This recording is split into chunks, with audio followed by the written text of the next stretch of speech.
У перший день, о 4 ранку, на нас полетіли крилаті ракети. Так, що всі прокинулись. Ми, діти, всі ми, живі люди, вся Україна. І відтоді не спить. Ми всі стали до зброї, ставши великою армією. На другий день відбивалась від атак у повітрі, на суші, на морі. І наші героїчні прикордонники на острові Зміїний у Чорному морі розповіли всім про фінал війни. А саме, куди зрештою відправиться ворог. Коли російський корабль вимагав від наших хлопців скласти зброю, вони відповіли йому так міцно, як не можна казати в парламенті. І ми відчули силу, велику силу нашого народу, який до кінця гнатиме окупанта. На третій день російські війська, не ховаючись, били просто по людям, по житловим будинках, артилерією, авіабомбами. І це остаточно показало нам, показало світу, хто є хто. Хто великі люди, а хто просто звірі. На четвертий, коли полонених ми вже почали брати десятками, ми не втратили гідність і не знущались над ними. Ми ставимось до них як до людей, бо ми лишились людьми на четвертий день цієї ганебної війни. На п'ятий день терор проти нас вже був відвертим. Проти міст, проти маленьких містечок, зруйновані райони, бомби знов, бомби на будинки, на школи, на лікарні. І це геноцид, який не зламав нас, мобілізував нас, кожного з нас і кожну. І дав нам відчуття великої правди. На шостий день російські ракети упали на Бабин Яр. Це місце, де нацисти стратили 100 тисяч людей у роки Другої світової війни. Через 80 років по тому Росія вбила їх вдруге. На сьомий день ми зрозуміли, що вони руйнують навіть церкви бомбами, знов ракетами. Вони не знають святого і великого, як знаємо ми. На восьмий день світ побачив, що з російських танків стріляють по атомній електростанції, найбільшій в Європі. І світ почав розуміти, що це терор проти всіх. Це великий терор. На дев'ятий ми слухали зустріч країн НАТО. І без бажаного для нас результату, без мужності. Так, ми відчули це. Я не хочу нікого образити. Ми це відчули, що альянси не діють. Навіть небо закрити не можуть. І тому гарантії безпеки в Європі треба будувати з нуля. На 10-й день беззбройні українці в окупованих містах протестували повсюдно, масово. Зупиняючи бронетехніку голіруч, ми стали незламними.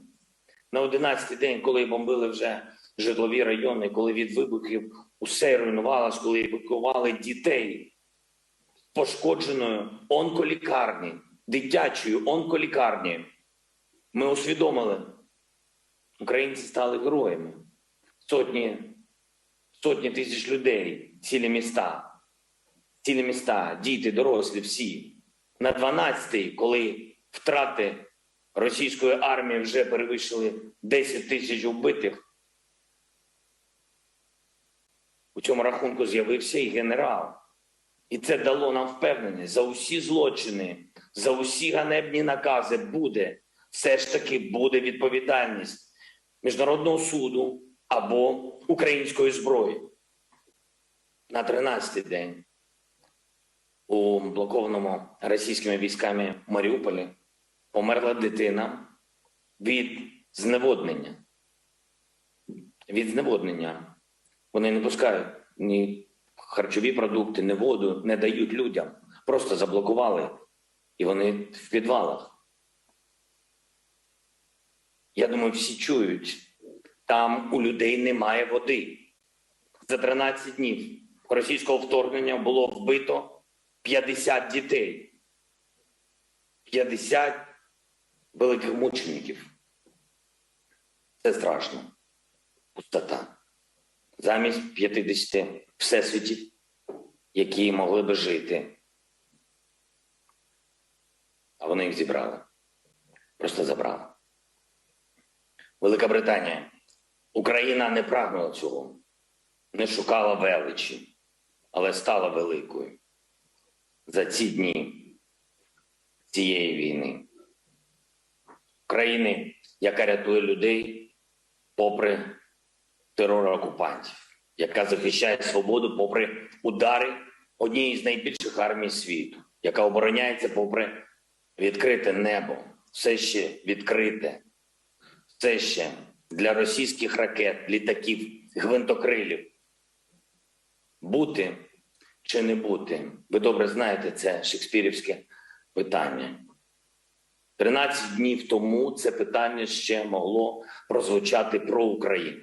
Але зараз вже ні. Очевидно, що бути. Очевидно, що бути вільними. І де, як не тут, нагадати вам слова, які Великобританія вже чула і які знову актуальні. Ми не здамося і не програємо. Ми підемо до кінця, ми будемо боротися на морях, будемо битися в повітрі, ми будемо захищати нашу землю, якою не була ціна. Ми будемо битися в лісах, полях, на узбережжях, у містах і селах, на вулицях, ми будемо битися на пагорбах. Я хочу від себе додати, ми будемо битися всюди, на териконах, на березі Кальміуса і Дніпра, і ми не здамося. Звичайно, з вашою допомогою, з допомогою цивілізації, цивілізації великих країн, з підтримкою вашою, за яку ми вдячні і на яку ми дуже розраховуємо. І я окремо тобі вдячний, Борисе, мій друже. Посилюйте санкції проти держави-терориста. Визнайте її, нарешті, державою-терористом. Знайдіть спосіб зробити безпечним наше українське небо. Зробіть те, що ви можете. Те, що ви повинні. До чого зобов'язує велич вашої держави і вашого народу. Слава великій Україні! Слава Великій Британії! Дякую.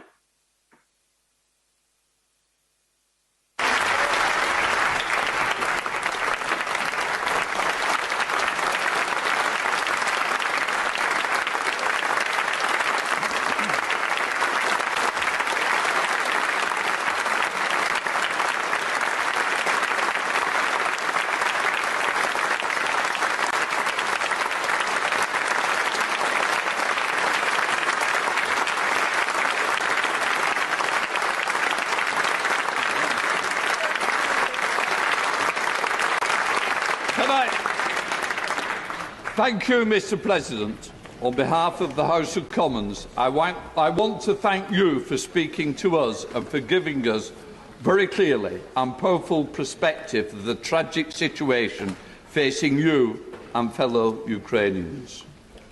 We have debated the situation in Ukraine numerous times in recent weeks, and I know that we will continue to do so, and that when we do so, your words will be resonating with us. I want to express the solidarity of the House of Commons with you, your compatriots, and we salute the courage of the people of Ukraine. Thank you, and our prayers are with you. Order, Mr. Speaker.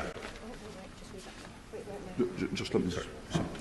We will now resume with the formal sittings of the House. Order, order. I will take the points of order from the leaders of the main parties before we return to the opposition day. I call the Prime Minister.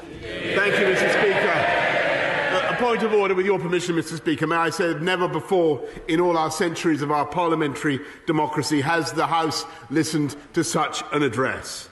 in a great European capital, now within range of Russian guns, President Vladimir Zelensky is standing firm for democracy and for freedom. In his righteous defence, I believe he has moved the hearts of everybody in this House. At this moment, ordinary Ukrainians are defending their homes and their families against a brutal assault. And they are, by their actions, inspiring millions by their courage and their devotion. And I think today one of the proudest boasts in the free world is "Ya Ukrainets." I am a Ukrainian. So this is a moment for us to put our political differences aside, Mr. Speaker, and I know I speak for the whole House when I say that Britain and our allies are determined to press on with supplying our Ukrainian friends with the weapons they need to defend their homeland as they deserve. To press on with tightening the economic vice around Vladimir Putin, and we will stop importing Russian oil, Mr. Speaker, and my right honourable friend, the Business Secretary, will update the House on that tomorrow. And we will employ every method that we can, diplomatic, humanitarian and economic, Mr. Speaker, until Vladimir Putin has failed in this disastrous venture and Ukraine is free once more.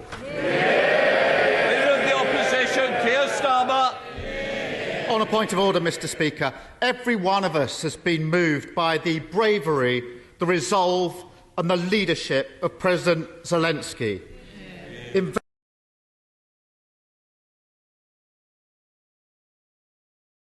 On his people, an assassin seek his life.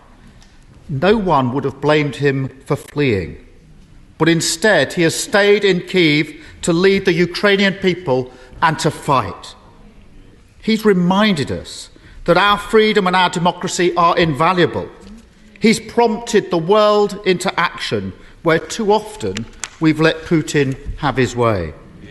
He's inspired the Ukrainian people to resist and frustrated the Russian war machine. He has shown his strength, and we must show him and the Ukrainian people our commitment and our support. Labour stands for the unity at home and abroad that will isolate the Putin regime. Labour stands for the toughest sanctions that will cripple the Russian state. Labour stands for providing Ukraine with the arms it needs to fight off their invaders. Labour stands with President Zelensky, with Ukraine, with democracy. Slava Ukraini. Thank you, Mr. Speaker. Leader of the SNP, Ian Blackford. Thank you, Mr. Speaker. With your forbearance, if I can make a point of order. President Zelensky, we salute you. We stand with the people of Ukraine on the basis of the act of aggression, on the act of war of Putin. We must do all that we can to send support to Ukraine, to send the weapons that they need to defend themselves, to make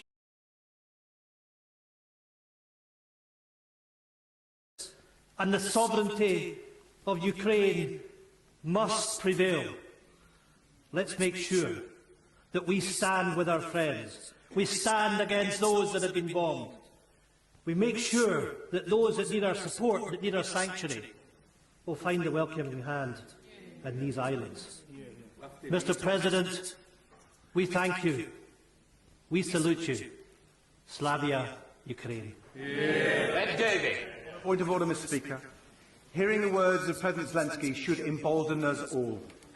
They serve as a reminder of all that we stand for, of all which so many Ukrainians are so bravely fighting for, a bravery exemplified by President Zelensky himself. That we should never take for granted our values of democracy, of freedom and of our security. And though we in this House may disagree on many things, we stand together for those values, and together we stand together with the Ukrainian people. Mr. Speaker, it is right that we strengthen our support for Ukraine with military aid, with toughest of sanctions. And it's in that support that we should also recognise the people of Ukraine and indeed President Zelensky. I'm sure the whole House would agree that President Zelensky should be granted one of our nation's highest honours, an honorary knighthood.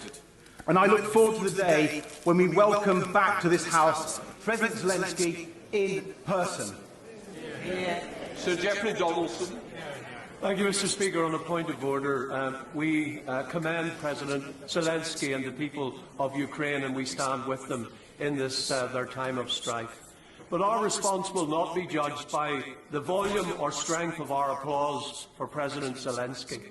It will be judged by the volume and strength of our response to his requests for help, for practical military support, and for humanitarian assistance for the people of Ukraine. We pray for their success. We dare not let them down. Can I also like to thank the staff and the contractors for making this happen? And when you leave the chamber, can you please hand in your headsets on the way out? Where you got them from? I will now let the chamber clear. Thank you, everybody.